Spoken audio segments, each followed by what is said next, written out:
আসসালামু আলাইকুম দর্শক, আমি তাসলিমা জার্মান থেকে আরও একটি নতুন ভিডিও নিয়ে চলে আসলাম। আশা করি আপনাদের কাছে বেশ ভালোই লাগবে। তো এই বছর আমি সবজি গাছ যে রোপণ করেছি, আজকে কিছুটা ফার্স্ট আমি এখান থেকে কিছু সবজি তুলে নেব খাওয়ার জন্য, সেটা আপনাদের সাথে শেয়ার করব। যাই হোক, আলহামদুলিল্লাহ আমি যতটুকু দেখেছি, আমি ইউটিউবে যত বন্ধুদের ভিডিও, তা আমার মনে হয় সবার থেকে আমি একটু আগে খাচ্ছি সব কিছু।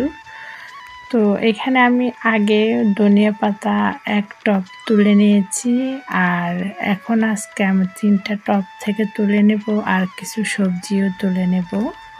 তো পুরো ভিডিওটা দেখতে থাকুন, আশা করি ভালোই লাগবে।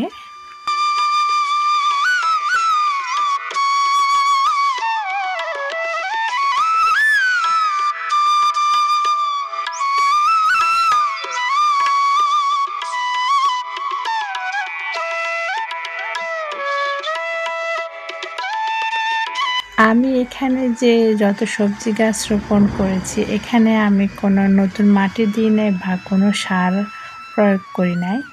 আমি আমার নিজের তৈরি যে তরকারি খোসা, ফলের খোসা ইত্যাদি এগুলো পচিয়ে যে মাটির মধ্যে আমি রেখেছি, ওখান থেকে সব টবে আমি মিক্স করে রোপণ করেছি।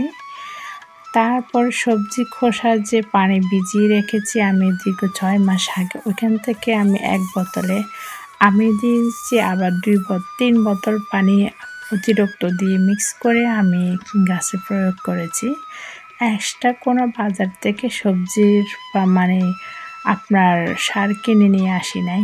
এখানে আমি রোপণ করেছি, মানে করব আপনার চড়া। আর এটা মার্কেট থেকে নিয়ে আসার পরে দিয়ে মুখে একটু একটু কেটে রাখলাম। আসলে প্রথম থেকে ভিডিওটা করি নাই, জাস্ট ভাবলাম হবে কি না। তারপর আমি যখন চড়া করতেছি তখন মুখের থেকে যখন একটু দেখবেন লালচে ভাব, তখন ওইগুলা থেকে একটু কেটে রেখে দিলে দেখবেন উপরে কলা মানে আপনার কচু গাছের মতো শিকড়টাও গজিয়ে যাবে এবং উপর দিয়ে গাছটাও একটু একটু উঠা স্টার্ট হবে। তো আমি এখানে 5-6 দিন হবে বাটিটার মধ্যে আমি রেখেছি একটু পানি দিয়ে আর একটা পলিথিন দিয়ে আমি ভালো করে গিটটা মারি রেখে দিলাম। পরে 5-6 দিন পরে দেখে যে শিকড় গজাইতেছে, গাছটা হবে মনে হয়, তাই রোপণ করতেছি আর আপনাদের সাথেও কিন্তু শেয়ার করলাম।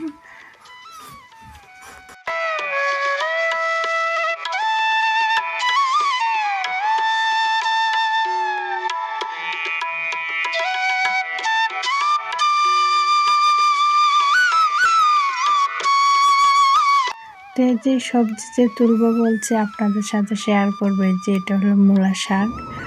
আজকে ফার্স্ট আমার ব্যালকনি থেকে সবজি তুলে নিচ্ছি, সেটা হলো আপনার মূলা শাক।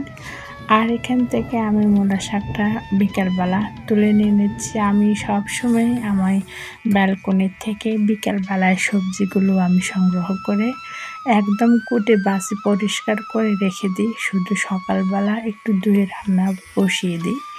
তো বিকালবেলা আমি তখন আপনার ধনিয়া গাছ মানে গুলা তুলে নিলাম, তারপরে দিয়ে আপনার মূলা শাকটা তুলে নেব। তো আমার ফ্রিজে অনেক ধনিয়া পাতা আছে, আগেও একটি জমির থেকে তুলে নিলাম, এগুলোও আছে। আর এখানে আমি 3 টব থেকে নিলাম, তাই এগুলা ধনিয়া পাতাগুলো ধুয়ে ভালো করে আমি ডিপ ফ্রিজ করে রেখে দেব। তো এই যে আমি এতগুলা তুলে নিলাম। আর এটা হলো আমার পালং শাকের গাছ, এটাও বেশ কিছুদিন পরে তুলে নেব, এখনও একটু ছোট আছে।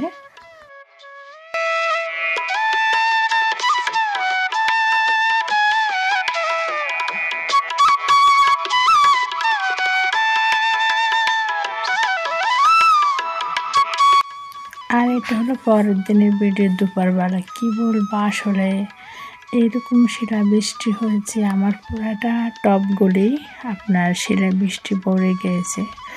জানি না আমার গাছগুলি টিকবে কি না। আমি এবার অনেক নতুন নতুন করে গাছ রোপণ করেছি, মাত্র উঠতেছে। তো সবাই দোয়া করবেন যেহেতু গাছগুলা টিকে। আসলে কি বলবো, খুবই খারাপ লাগতেছে। পরে দিয়ে আমি একটি বড় প্লাস্টিক দিয়ে ঢাকনা দিয়ে দিয়েছি। যদি টিকে থাকে অবশ্যই আপনাদের সাথে শেয়ার করব। তো সবাই ভালো থাকেন, সুস্থ থাকেন। আল্লাহ হাফেজ।